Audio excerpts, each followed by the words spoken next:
Welcome to the Rocky Garza Show, where we explore the collision of a deeply meaningful life and a wildly impactful career. I'm your host, Rocky Garza, and with over a decade of experience as a coach, consultant, and keynote speaker to many Fortune 500 companies, I'm here to share personal stories and expert advice to help you gain clarity, build confidence, and discover that you too can build the life you actually want.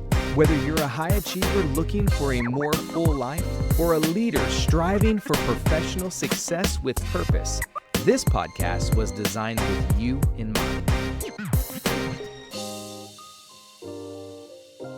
Welcome to the Rocky Garza Show, where we dive deep into the truths that shape extraordinary leaders.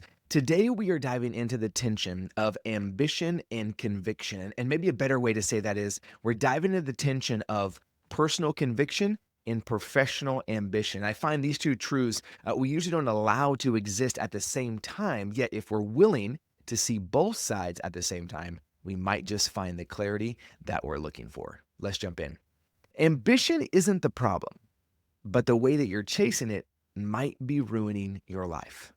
See, I think we often think about personal conviction and professional ambition as these two separate things. As I have my personal life and I have my work life, right? We call it the work-life balance, if you will. And so I think in both of those places, we often get these two things confused. We get them messed up or separated because we're trying to always go, well, I'm just at work or I'm just at life. I just have a personal belief or I just have my professional desires, and we don't allow ourselves the time or the space to really see how those two things possibly go together.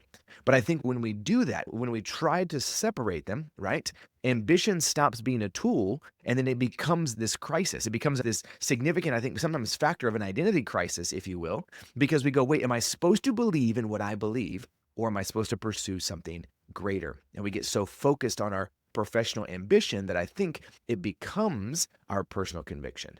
And I think that's where, in fact, we begin to see that things fall apart.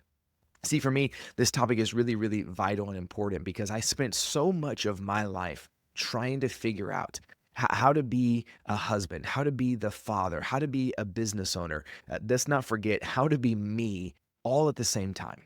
This is probably up until even just a couple of years ago. I was so exponentially more afraid of failure than I ever was at success. And let me be clear, that's not because I didn't want success. And that's not because I'm just somehow magically not afraid to fail, okay? Like things that go wrong all the time. But I was so much more afraid of success than I was failure because I was afraid of what it would turn me into. Now, I want to be clear, I'm not saying this doesn't exist. I'm not saying it's not real. All I'm saying is that for me, I'd never seen a husband and a father and a business owner do those three things really, really well without always jeopardizing their family. I'd never seen a man who ran a successful business that was profitable and made money and loved his wife and loved his kids and was engaged in his community and coached his kids' teams. I never saw someone in real life, in my own experience, do that didn't cost them their family in the pursuit of their professional ambition. And so I want to be clear, we're not looking to balance ambition and conviction. We're looking to discover the very specific intersection of those two things. See, I think where we get caught is we have so many people and coaches and gurus and everything else, and I know I get lumped in that category sometimes too, but we have so many people saying, if you want a great life and you think I have a great life, then you should have a life like mine. And the reality is that does not work. It does not work, right? It doesn't work because we cannot build a life that looks like someone else's and then expect for us to be satisfied. I don't know if you have ever chased ambition. I don't know if you've ever chased this professional side so much that it cost you something in your personal life, but I know that I've chased conviction in my personal life to the degree that it prevented me from being something else. And so I want you to ask yourself today, where are you giving your energy? See, I spent so much effort and energy trying not to be something that I wasn't actually stepping into who I was made and designed to be. I say that again for you, for those of you that need a little more clarity. I had spent so much time trying not to be something that I wasn't actually being who I wanted to be. So I want you to ask yourself, where are you giving your effort and energy? See, for me, I have consistently felt trapped in this ambition and conviction space. This idea of what is my deep belief about who I am, and then how does that relate to my capacity to then say, where do I want to give my effort and energy at work, right? We have these moments where we're pushed and pulled in both directions.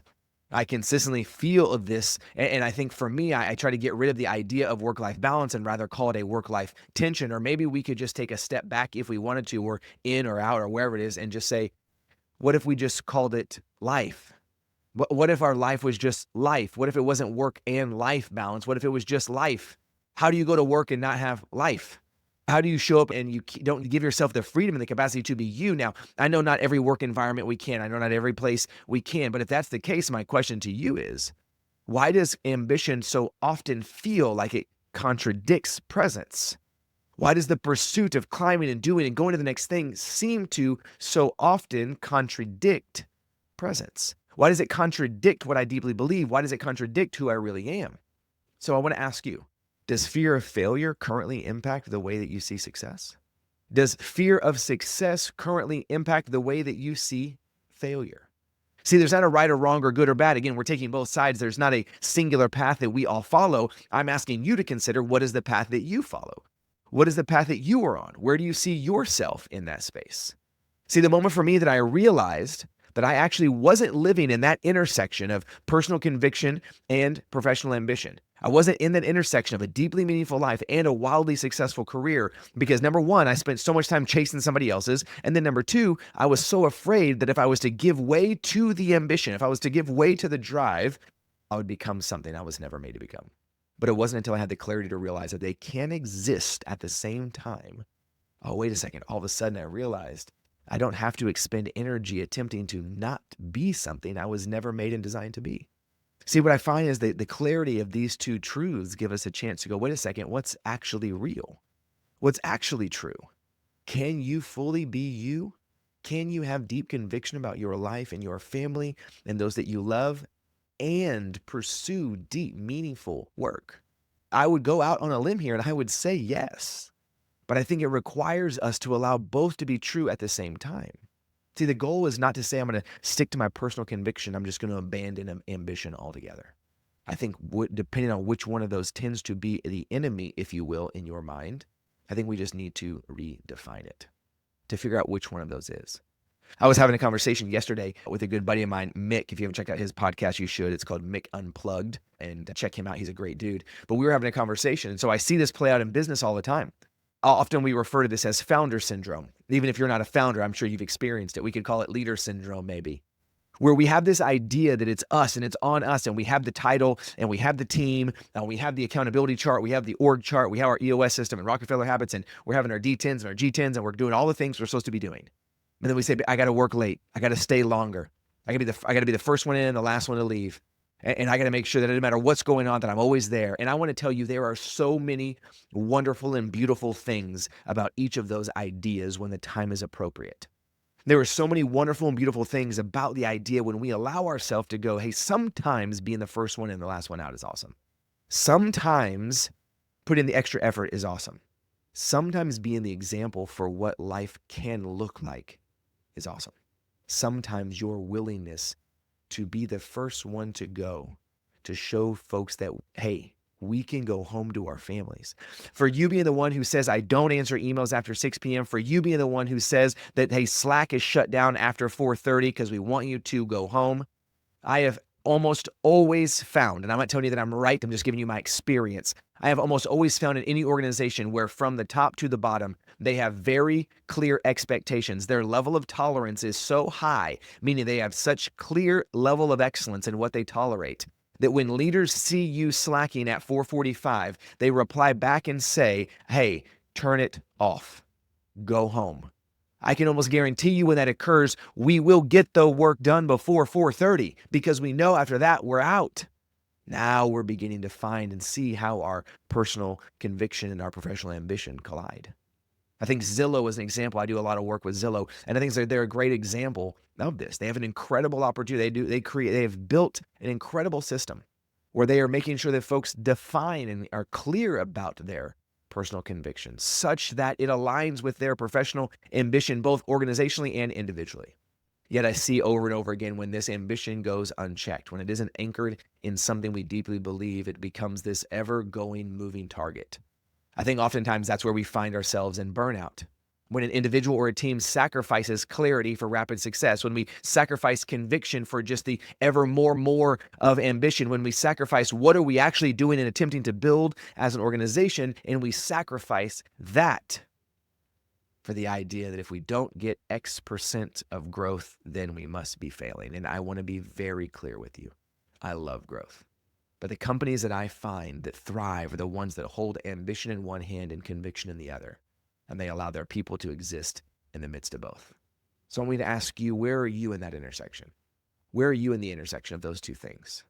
I think if we can stop looking at ambition as something to control, but we can redefine of what it looks like. The goal isn't balance, the goal is clarity. The goal isn't balance, the goal is tension. The goal isn't balance, the goal is and, A-N-D. That's the goal. The goal is always and. The goal is always this exists and this exists. And when we allow ourselves to see both sides, I don't say you have to fully agree with everything about both sides, but rarely is there only a singular truth, because there is an experience from another human being that you have never had that if you could just get a little curious about, it would be exponentially more freeing for us.